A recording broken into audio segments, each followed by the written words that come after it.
आज बात करते इस हफ्ते गरमाए मामले के बारे में।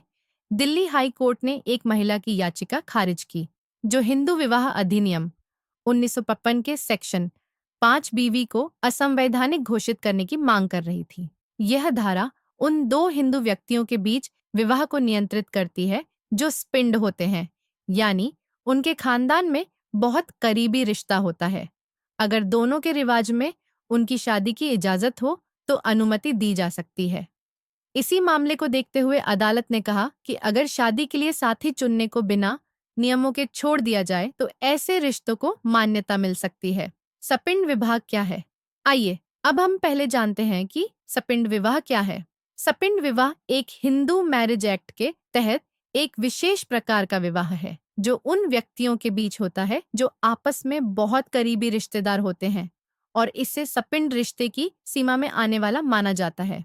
हिंदू मैरिज एक्ट के तहत यदि दो व्यक्तियों में से एक व्यक्ति दूसरे के सीधे पूर्वज हैं और यह रिश्ता सपिंड रिश्ते की सीमा के अंदर आता है, या यदि दोनों का कोई ऐसा पूर्वज है जो दोनों के लिए सपिंड रिश्ते की सीमा के अंदर आता है, तो उन दोनों के बीच का विवाह को सपिंड विवाह कहा जाता है। यह विशेष तरीके से स्वीकृत रिश्तों को संरक्षित करने और परंपरागत विवाह प्रथाओं को बनाए रखने का प्रयास है और समाज में सबसे पारंपरिक रूप से मान्यता प्राप्त विवाहों में से एक है। स्पिंड विवाह में विवाही पुरुष को अपने विवाह के पीछे के 3 पीढ़ियों के संबंधियों के साथ संबंध बनाए रखना चाहिए: पिता की पीढ़ी, दादा की पीढ़ी और प्रपितामह की पीढ़ी। इसका मतलब है कि विवाही पुरुष को अपने पिता, दादा और प्रपितामह के ब्राह्मण या ब्राह्मण वर्ग के सपिंडों के साथ संबंध बनाए रखना चाहिए।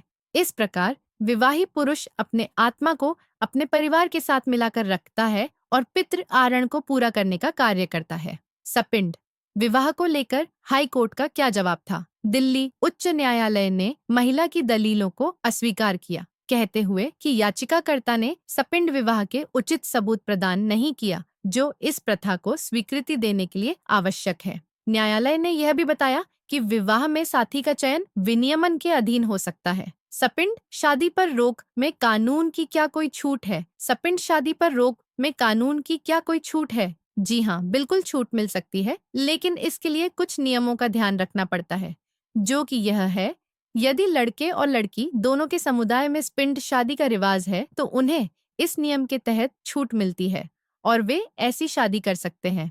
भारत में सपिंडा विवाह कानूनी है। धारा 5 में उल्लिखित हिंदू विवाह अधिनियम 1985 की यह धारा विशेषता से स्पिंड विवाह को नियंत्रित करने के लिए है।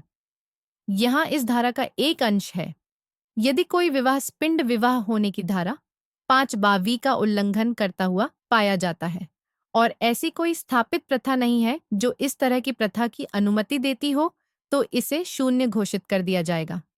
इसका मतलब है कि यदि कोई व्यक्ति सपिंड विवाह के निर्देशों का उल्लंघन करता है और उसमें कोई स्थापित प्रथा नहीं है जो उससे इस प्रथा के तहत विवाह करने की अनुमति देती हो, तो उस विवाह को शून्य घोषित किया जाएगा।